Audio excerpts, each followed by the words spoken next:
আসসালামু আলাইকুম।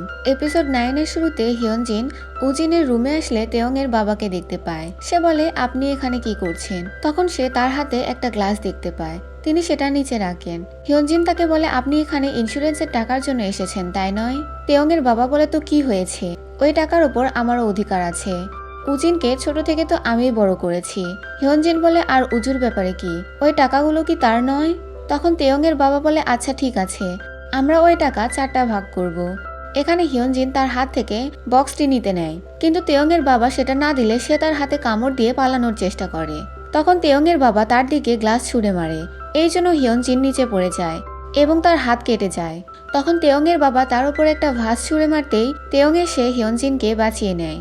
তেয়ং এগুলো দেখে রেগে যায়। সে হিয়নজিনের হাতে আঘাত দেখে। সিন চেঞ্জ হয়ে তাকে পুলিশ স্টেশনে দেখি। তেয়ং তার বাবাকে পুলিশে ধরিয়ে দিয়েছে। পুলিশ জানায় ওনার ওপর আগে থেকেই অনেক কেস ছিল, আবারও একটা। তেয়ং এর তার বাবার ওপর অনেক বেশি রাগ হচ্ছিল। সে পুলিশ স্টেশন থেকে চলে যাচ্ছিল। তখন একজন পুলিশ যে উজিনের কলিগ ছিল সে তেয়ংকে এসে থামায় এবং তার সাথে কথা বলতে চায়। এদিকে হিয়নজিন হসপিটালে ছিল।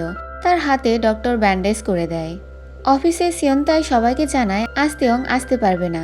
এটা শুনে উনসিয়ং ভাবে যে আজকে হিয়নজিনও তো আসলো না। এরপর আমরা তেয়ং এবং উজিনের ফ্রেন্ডকে বসে কথা বলতে দেখি। উজিনের ফ্রেন্ড তেয়ংকে বলে, আমি তোমাকে কিছু বলতে চাই, যদিও তোমার ভাই কখনোই চায়নি তুমি এইসব জানতে পারো। তোমার বাবা অনেক লোকের টাকা নিয়ে তাদের সাথে ফ্রড করেছিল, এটা অনেক বছর আগেই। আর তোমার ভাই এই কেস হ্যান্ডেল করে তোমার বাবাকে জেলে পাঠিয়েছিল। ছোটবেলায় এগুলোর জন্য তোমার ভাইকে তোমার বাবা অনেক মারতো। সে সব সহ্য করে নিত, কিন্তু সে একদিন দেখেছিল তাকে ছেড়ে তোমার বাবা তোমাকে মারতে শুরু করেছে। আর এই জন্যই তোমার ভাই তোমাকে অনাথ আশ্রমে ছেড়ে এসেছিল। সে ভেবেছিল বড় হলে যখন সবকিছু ঠিক হয়ে যাবে তখন সে তোমাকে অনাথ আশ্রম থেকে নিয়ে আসবে, কিন্তু তোমার বাবা কখনো তার পিছুই ছাড়েনি। অর্থাৎ উজিন মূলত তেয়ংকে তার বাবার হাত থেকে প্রোটেক্ট করার জন্যই অনাথ আশ্রমে ছেড়ে এসেছিল। এগুলো শুনে তেয়ং শকড হয়ে যায়। এরপর সে তার ভাইয়ের রিপোর্ট করা সবগুলো ছবি দেখে। সে দেখে তার ভাইয়ের পুরো শরীরে আঘাতের চিহ্ন ছিল। এগুলো দেখে তেয়ং কাঁদতে শুরু করে। হসপিটালে হিয়নজিনকে দেখি। সে তেয়ংকে কল করে, কিন্তু তেয়ং কল রিসিভ করে না। সিন চেঞ্জ হলে তেয়ংকে বাসায় দেখি। সে উজিনের রুমে আসে এবং একটা ফটো অ্যালবাম দেখে। এখানে তেয়ং এর ছোট থেকে শুরু করে গ্র্যাজুয়েশন পর্যন্ত সব ছবি ছিল। অর্থাৎ উজিন সবসময় তেয়ং এর খোঁজ খবর রাখত। তখন পাস্টের একটা সিন দেখি। আমরা উজিনকে দেখি। তার পুরো শরীরে অনেক আঘাতের চিহ্ন ছিল, কিন্তু সে দূর থেকে অনাথ আশ্রমে তেয়ংকে দেখছিল। সে তেয়ংকে অনাথ আশ্রমের অন্যান্য বাচ্চাদের সাথে খেলতে দেখে হাসতে দেখে অনেক বেশি খুশি হয়ে যায়। এগুলো ছবি দেখে তেয়ং অনেক কান্না করতে থাকে যে তার ভাই তাকে বাঁচানোর জন্য কত কষ্ট সহ্য করেছে, আর আজ পর্যন্ত সে শুধু তার ভাইকে ভুলই বুঝে গেছে এবং তাকে দোষ দিয়ে গেছে। এরপর হিয়নজিনকে দেখি। সে বাসায় আসে এবং তেয়ংকে দেখে বলে, তুমি ফোন কেন ধরছিলে না?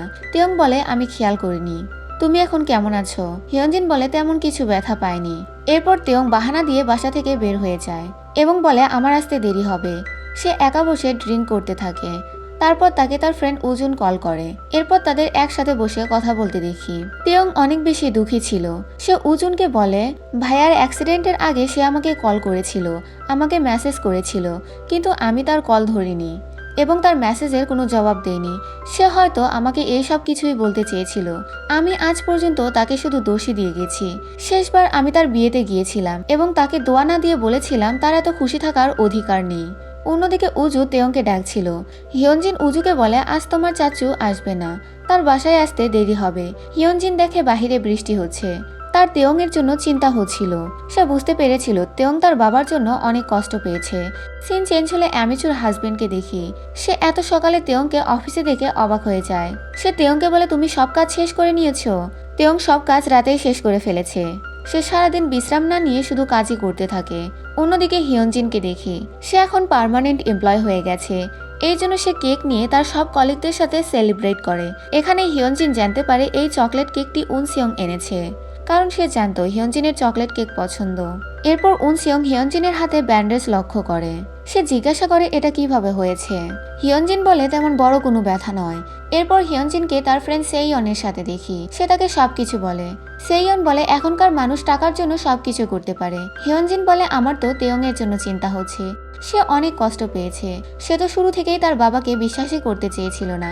আমি তাকে জোর করেছি এবং বারবার তাকে তার বাবার সাথে দেখা করিয়েছি। সেইয়ন বলে তেয়ং তো এখন তোমার ফ্যামিলি, তোমার তার সাথে কথা বলা উচিত। হিয়নজিন বলে হ্যাঁ। এরপর সেইয়ন অফিসের ভেতরে আসলে উনসিয়ং তার সাথে কথা বলতে চায়। সে সেয়ংকে হিয়নজিনের আঘাতের ব্যাপারে জিজ্ঞাসা করে। সেইয়ন বলে এটা তার পার্সোনাল ব্যাপার, আমার তোমাকে বলা উচিত হবে না। উনসিয়ং বলে আমি জানি, আমি তাকে জিজ্ঞাসা করলেও সে আমাকে বলবে না, কিন্তু আমি তাকে সাহায্য করতে চাই, আমি তাকে প্রোটেক্ট করতে চাই। এই জন্য সেইয়ং তাকে সবকিছু বলে। সিন চেঞ্জ হলে হিয়নজিনকে বাসায় আসতে দেখি। বাসার নিচে তার এজাদের সাথে দেখা হয়। তারা বলে আমরা তো তেয়ংকেই ভুল বুঝেছিলাম আর তেয়ং এর বাবাকে বিশ্বাস করেছিলাম, আর তিনি তোমাদের সাথে এইসব করলো। এই যা বলে তেয়ংকে সকালে দেখলাম, তাকে দেখতে একটুও ঠিক দেখাচ্ছিল না। তখন প্রতিবেশী মহিলাটি বলে তার বাবা তাদের সাথে এমনটা করলো, সে কিভাবে ঠিক থাকতে পারে। এই যা বলে সময় সবকিছু ঠিক করে দেয়, তার এখন একটু সময়ের দরকার।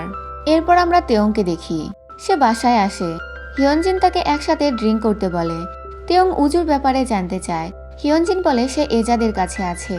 এরপর তারা একসাথে বসে খাবার খাচ্ছিল। হিয়নজিন বলে আজকাল তুমি বাসাতেই থাকো না। তেয়ং বলে কাজের একটু চাপ। হিয়নজিন বলে আমি জানি তুমি তোমার বাবার জন্য এরকম করছো, তাই না? কিন্তু তুমি আমার সাথে সব শেয়ার করতে পারো, আমরা তো ফ্যামিলি। তেয়ং বলে আমাকে ফ্যামিলি ভেবো না, তুমি তো দেখলেই আমি কিরকম পরিবার থেকে বিলং করি। তেয়ংকে অনেক স্যাড দেখাচ্ছিল। হিয়নজিন বলে আমি আর উজু এখন তোমার ফ্যামিলি। তেয়ং বেশি কথা না বলে রুমে চলে যায়। সে বসেছিল, তখন উনসিয়ং তাকে কল করে। এরপর সকালের সিন দেখি, উজু নিচে পড়ে গিয়ে কান্না করছিল। হিয়নজিন তাকে শান্ত করার চেষ্টা করে। এরপর সে উজুকে খাবার খাওয়ানোর চেষ্টা করে, কিন্তু উজু খাবার খাচ্ছিল না, বারবার তেয়ংকেই খুঁজছিল। হিয়নজিন বলে তোমার চাচু খাওয়ানোর চেষ্টা করলে তো তুমি চুপচাপ খেয়ে নাও, তাহলে এখন বাহানা করছো কেন? কিন্তু উজু খাবার খায় না, বরং তার হাতের ধাক্কায় খাবারগুলো নিচে পড়ে যায়। হিয়নজিন সেগুলো পরিষ্কার করতে থাকে। তখন উনসিয়ং তাকে কল করে এবং বলে আমি উজুর জন্য কিছু একটা এনেছি, আমি কি ওপরে আসবো? অর্থাৎ সে বাসার নিচেই ছিল। এরপর সে ওপরে আসে। সে উজুর জন্য খেলনা এনেছিল। এরপর সে হিয়নজিনদের খাবার বানিয়ে দেয়। এদিকে উজু মজা করে খেলছিল। তখন তারা উজুর কাছে আসে। এরপর তারা একসাথে পার্কেও আসে। এখানে তারা তিনজন একে অপরের সাথে অনেক মজা করে। এরপর হিয়নজিনকে উনসিয়ং এর সাথে বসে কথা বলতে দেখি। হিয়নজিন বলে আপনি বাচ্চাদের সাথে অনেক মিশুক। উনসিয়ং বলে হ্যাঁ, বাচ্চাদের সাথেই তো বড় হয়েছি। হিয়নজিন বলে মানে?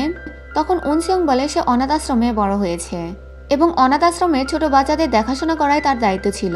অর্থাৎ তাদের কথা থেকে আমরা জানতে পারি উনসিয়ং অনাথ ছিল, কিন্তু পরে তার বাবা মা তাকে দত্তক নিয়েছিল। হিয়নজিন বলে কিন্তু আপনার বাবা মা আপনাকে অনেক ভালোবাসে। উনসিয়ং বলে হ্যাঁ, আর আমি তোমাকে এবং উজুকে অনেক ভালো রাখার চেষ্টা করব। আমি তোমাদের প্রোটেক্ট করতে চাই। এরপর তেয়ংকে দেখি, সে পুলিশ স্টেশনে আসে তার বাবার সাথে দেখা করার জন্য। তখন আমাদের দেখানো হয় কিছুক্ষণ আগে উনসিয়ং এবং তেয়ং একে অপরের সাথে দেখা করেছিল। উনসিয়ং তেয়ংকে বলে তোমার জন্য হিয়নজিন বারবার বিপদে পড়ে, তুমি তো তাদের ফ্যামিলি মনে করো, আর তোমার জন্য তোমার ফ্যামিলি মেম্বারের জীবন বারবার ঝুঁকিতে পড়ছে। তোমার কি মনে হয় তোমার তাদের সাথে থাকা উচিত? অর্থাৎ উনসিয়ং এখানে তেয়ংকে ভুলভাল বুঝাতে থাকে। এরপর তেয়ংকে তার বাবার সাথে কথা বলতে দেখি। সে এখানে তাকে ওয়ার্নিং দিতে এসেছে যেন সে আর কখনো হিয়নজিন এবং উজুর সামনে না যায়। তেয়ং এর বাবা বলে আমি তো তোমার বাবা হই। তেয়ং বলে কিসের বাবা? আপনি আমার ভাইয়ের সাথে যেসব করেছেন কোনো বাবাই তার সন্তানের সাথে তা করতে পারে না। এরপর সে তাকে ওয়ার্নিং দিয়ে চলে যায়। এরপর তেয়ংকে তার ভাইয়ের মেমোরিয়ালে দেখি। সে তার ভাইয়ের কাছে মাপ চায় এবং বলে সারা জীবন তোমাকে ভুলই বুঝে গেছি এবং দোষ দিয়ে গেছি, আমাকে মাফ করে দাও। আমি এখন বুঝতে পেরেছি তুমি আমাকে প্রোটেক্ট করার জন্য কত কষ্ট সহ্য করেছো। তারপর সে ডে কেয়ার সেন্টার থেকে উজুকে নিতে আসে। উজু তাকে দেখে অনেক বেশি খুশি হয়ে যায়। ডে কেয়ার সেন্টারের মেয়েটিও বলে আপনি অনেকদিন পর এখানে আসলেন। তারপর সে উজুকে নিয়ে বাসায় চলে আসে এবং তাকে ঘুম পাড়িয়ে দেয়। কিছুক্ষণ পর হিয়নজিন বাসায় আসলে তেয়ং এর ব্যাগ গুছানো দেখতে পায়। তেয়ং বলে আমি এখান থেকে চলে যাচ্ছি, আমার বাসার কাজ অনেক আগেই শেষ হয়ে গেছে, কিন্তু আমি তোমাকে মিথ্যা বলেছিলাম আর এখন আমি চলে যাচ্ছি। এমনিতেও আমি এখানে 1 মাসের জন্যই থাকতে এসেছিলাম। হিয়নজিন বলে আমি জানি তুমি তোমার বাবার জন্য এসব বলছো, তাই না? কারণ তুমি ভাবছো তোমার জন্যই আমি আঘাত পেয়েছি, কিন্তু এমনটি কিছুই নয়। আমরা তো একটা পরিবারের মতো, তাই নয়? তেয়ং বলে কিসের পরিবার? আমি শুধু তোমাদের বিপদের কারণ। দেখলে না, সে আমাকে ছোটবেলায় ছেড়ে গিয়েছিল আর ফিরে এসেছিল টাকার জন্য, আর এই জন্য তোমরাও বিপদে পড়েছো। হিয়নজিন তাকে শান্ত করার চেষ্টা করে, কিন্তু তেয়ং তার কোনো কথা না শুনে তার সাথে রুড ব্যবহার করে তার অ্যাপার্টমেন্টে চলে আসে। এই অ্যাপার্টমেন্ট তার স্বপ্নের ছিল। এখানে সবকিছু তার পছন্দের ছিল, সোফা, চেয়ার, টেবিল থেকে শুরু করে সবকিছু। তারপরেও তার এখানে ভালো লাগছিল না। সে এখানে তার ব্যাগের মধ্যে উজুর একটা মোজা দেখতে পায়। তখন আমরা দেখি সে চলে আসার আগে উজুকে বলেছিল, আমি চলে যাচ্ছি, কিন্তু তার মানে এই না যে আমি তোমাকে ভুলে যাব। আমি তোমার সাথে দেখা করতে আসব, তোমাকে ঘুরতে নিয়ে যাব। আমি এখন তোমার বাবার মতোই করছি। সে আমার ভালোর জন্য আমাকে ছেড়ে চলে গিয়েছিল, আর আমি তোমাদের ভালোর জন্য তোমাদের ছেড়ে চলে যাচ্ছি। সিন চেঞ্জ হলে হিয়নজিনদের প্রজেক্টের জন্য ফটোশুট করতে একটা লোকেশনে যেতে দেখি। হিয়নজিন ড্রাইভ করছিল, তার পাশের সিটেই উনসিয়ং ছিল, আর পেছনে দুজন কলিগ ঘুমিয়ে পড়েছিল। এখানে হিয়নজিনের ঘুম পাচ্ছিল, তাই সে যাতে ঘুমিয়ে না পড়ে তাই উনসিয়ং তাকে একটা চকলেট খাওয়ায়, আর এটা আবার উনসিয়ং এর অ্যাসিস্ট্যান্ট দেখতে পায়। সে তো ভাবে নিশ্চয়ই এদের মধ্যে কিছু একটা চলছে। এরপর তেয়ংকে দেখি সেই এই প্রজেক্টের ফটোশুট করছিল। কিন্তু এখানে হিয়নজিন এবং উনসিয়ংকে একসাথে দেখে তার অনেক বেশি খারাপ লাগছিল। হিয়নজিনের সহকর্মীরাও বলছিল তাদের একসাথে দেখতে অনেক সুন্দর লাগে। এখানে হঠাৎ হিয়নজিনের ওপর একটা সিঁড়ি পড়তে নেয়, তখন তেয়ং তার দিকে দৌড়ে আসে, কিন্তু তার আগেই উনসিয়ং এসে হিয়নজিনকে বাঁচিয়ে নেয় এবং তার একটু ব্যথা লাগে। তেয়ং হিয়নজিনকে বলে, তুমি ঠিক আছো তো? কিন্তু উনসিয়ং হিয়নজিনকে সাইডে নিয়ে চলে যায়। এগুলো দেখে তেয়ংয়ের অনেক খারাপ লাগছিল। এখানে হিয়নজিন তার সাথে কথাও বলেনি। এখানে অ্যামিচুর হাজবেন্ড এবং উনসিয়ং এর অ্যাসিস্ট্যান্টের মধ্যে ঝগড়া শুরু হয়ে যায়। হিয়নজিনকে তেয়ং এর সাথেই ভালো লাগে, কিন্তু উনসিয়ং এর অ্যাসিস্ট্যান্ট বলেন না, আমাদের বসের সাথে বেশি মানায়। তারা এটা নিয়ে ঝগড়া শুরু করে দেয়। অ্যামিচুর হাজবেন্ড বলে, আমি বিবাহিত, আমি জানি কাকে কার সাথে ভালো লাগে। আর অ্যাসিস্ট্যান্ট বলে, আমি তো আমার বসকে হিয়নজিনকে চকলেট খাওয়াতেও দেখেছি। সিন চেঞ্জ হলে তেয়ংকে তার ফ্রেন্ড উজুনের সাথে দেখি। উজুন বলে, তুমি হিয়নজিনদের ছেড়ে কেন আসলে? তেয়ং বলে, আমি তার চোখের দিকে তাকাতে পারছিলাম না, আমার নিজেকে অপরাধী মনে হচ্ছিল। উজুন বলে, তুমি হিয়নজিনকে পছন্দ করো তাই না? তেয়ং বলে, হ্যাঁ, আমি চাই না আমার জন্য আর সে বিপদে পড়ুক। সে তার বোনের মৃত্যুতে এমনিতেই অনেক কষ্ট পেয়েছে, এই জন্য তার বোন তার জন্য যে রুম বানিয়েছিল সেটাতেও সে কখনোই ঢোকে না, বাসার ড্রয়িং রুমে সবসময় ঘুমায়। আমি তাকে আর কষ্ট দিতে চাই না। এরপর হিয়নজিনকে দেখি, সে এইজার কাছ থেকে উজুকে নিতে আসে। এইজা বলে, তেয়ংকে দেখছি না কয়েকদিন ধরে, সে কি চলে গেছে? হিয়নজিন বলে, হ্যাঁ, সে চলে গেছে। এরপর সে উজুকে নিয়ে বাসায় আসে।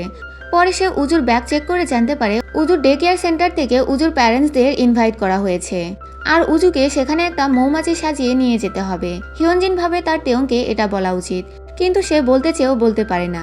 এরপর তাকে উজুকে নিয়ে ডে কেয়ার সেন্টারে আসতে দেখি। সে উজুকে মৌমাছি সাজিয়ে এনেছে, তাকে দেখতে অনেক কিউট লাগছে। সে দেখে সব বাচ্চাদের বাবা মা সবাই এসেছে, অনেকের তো দাদা দাদিও এসেছে, আর সে উজুর সাথে একা। তার অনেক খারাপ লাগছিল। এরপর ইভেন্ট শুরু হয়ে যায়, কিন্তু হঠাৎ করে উজু দৌড়ে বাহিরে চলে যায়, তাই হিয়নজিন দৌড়ে তার পেছনে পেছনে আসে। সে এসে বাহিরে উনসিয়ংকে দেখতে পায়, যে উজুকে কোলে নিয়ে দাঁড়িয়েছিল। উনসিয়ং হিয়নজিনকে দেখে হাই জানিয়ে স্মাইল করে, আর এখানেই এপিসোড 9 শেষ হয়ে যায়। Thanks for watching.